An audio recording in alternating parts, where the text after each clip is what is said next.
Alright guys, this is Will with Wild and Wonderful. I'm going to show you a quick video today on how to put fuel line on your string trimmer, weed eater, whatever. They're all the same. Well, that's not true. There's a couple of differences.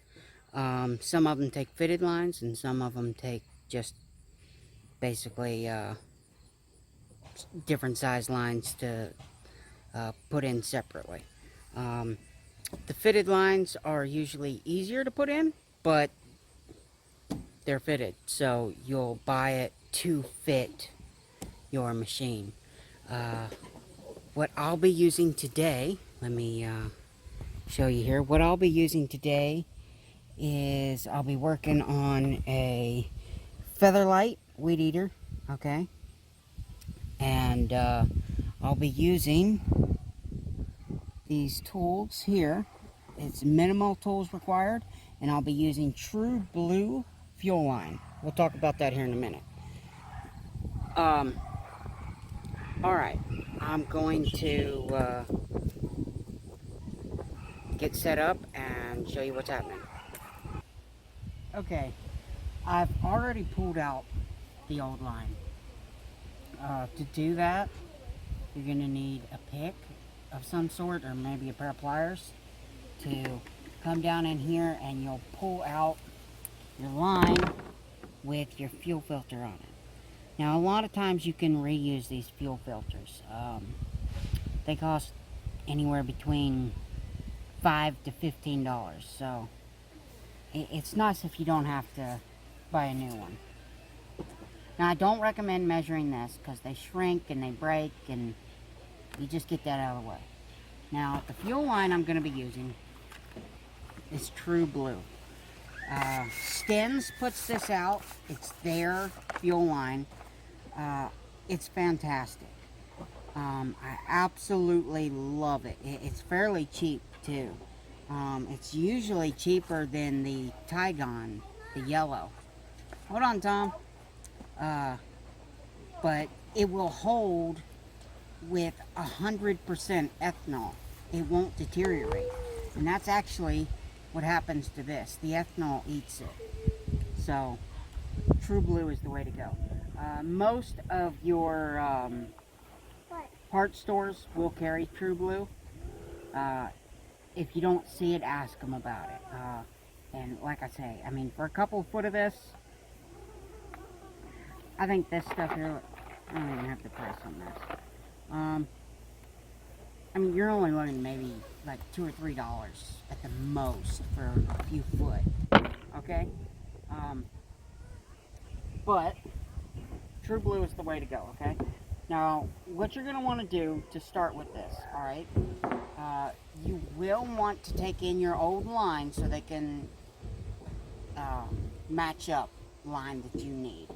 You want this line to fit the outlets for your fuel on the carburetor, and you also want it to be as tight as you can possibly get it on the hole in your fuel tank, okay? Because that's going to be your seal, alright?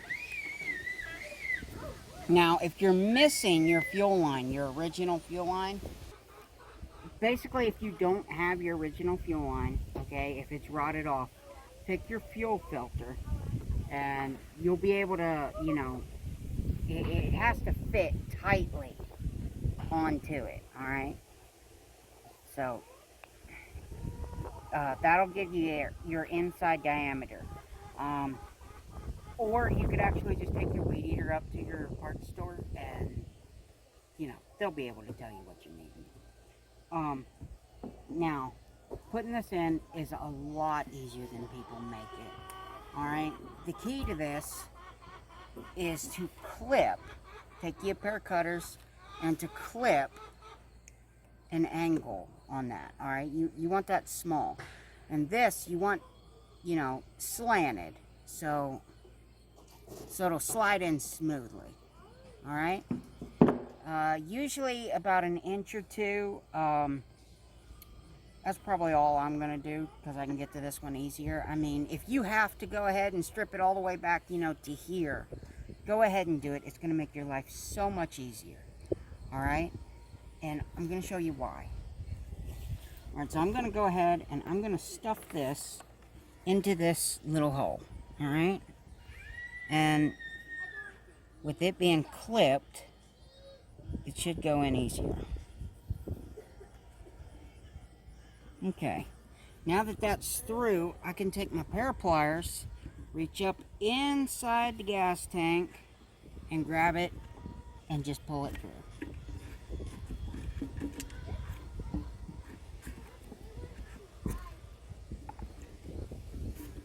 That's all there is to it.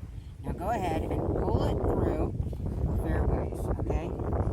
Now, you're wanting this line to lay down in the belly of your tank.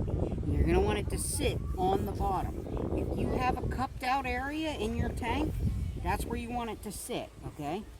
But go ahead and pull you a little extra out. Clip off the tapered end, okay? Go ahead and put your fuel filter on. Now, if you're doing this in cold weather, you might want to take like a match or something to heat this up. It doesn't take long, just run it over it. It'll heat up, slide right on, okay? Now go ahead, drop your fuel filter down in there, okay?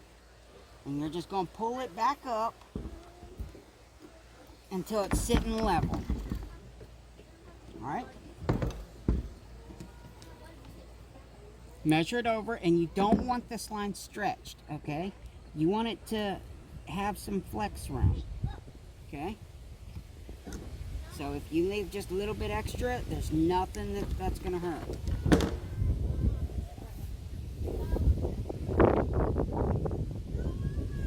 That's all there is to it. It's not a big deal. Everybody seems to think it is. As long as you've got the right size of line and cut that taper on there. I mean, you know, just slice it like that if you got to and get it started. Just work it back. The bigger the area that you can get, the easier it's going to be. All right? Trying to stuff that in, you know, flat, it's almost impossible. And stuffing it down in there with a pick and stuff like it, you're not going to want to fix this yourself if you're doing that. Like I say, there is fitted lines, but you'll know right off the bat because it'll have a big rubber grommet and you won't be able to pull them out, okay? That's all there is to it, and this is usually what's wrong with your string trimmers when they don't start, okay? Ethanol destroys your trimmers. It does. If you leave gas in these things through the winter, more than likely your fuel line is going to be shot by spring. Okay? Well, I hope it helps you out, and if you have any questions, let me know.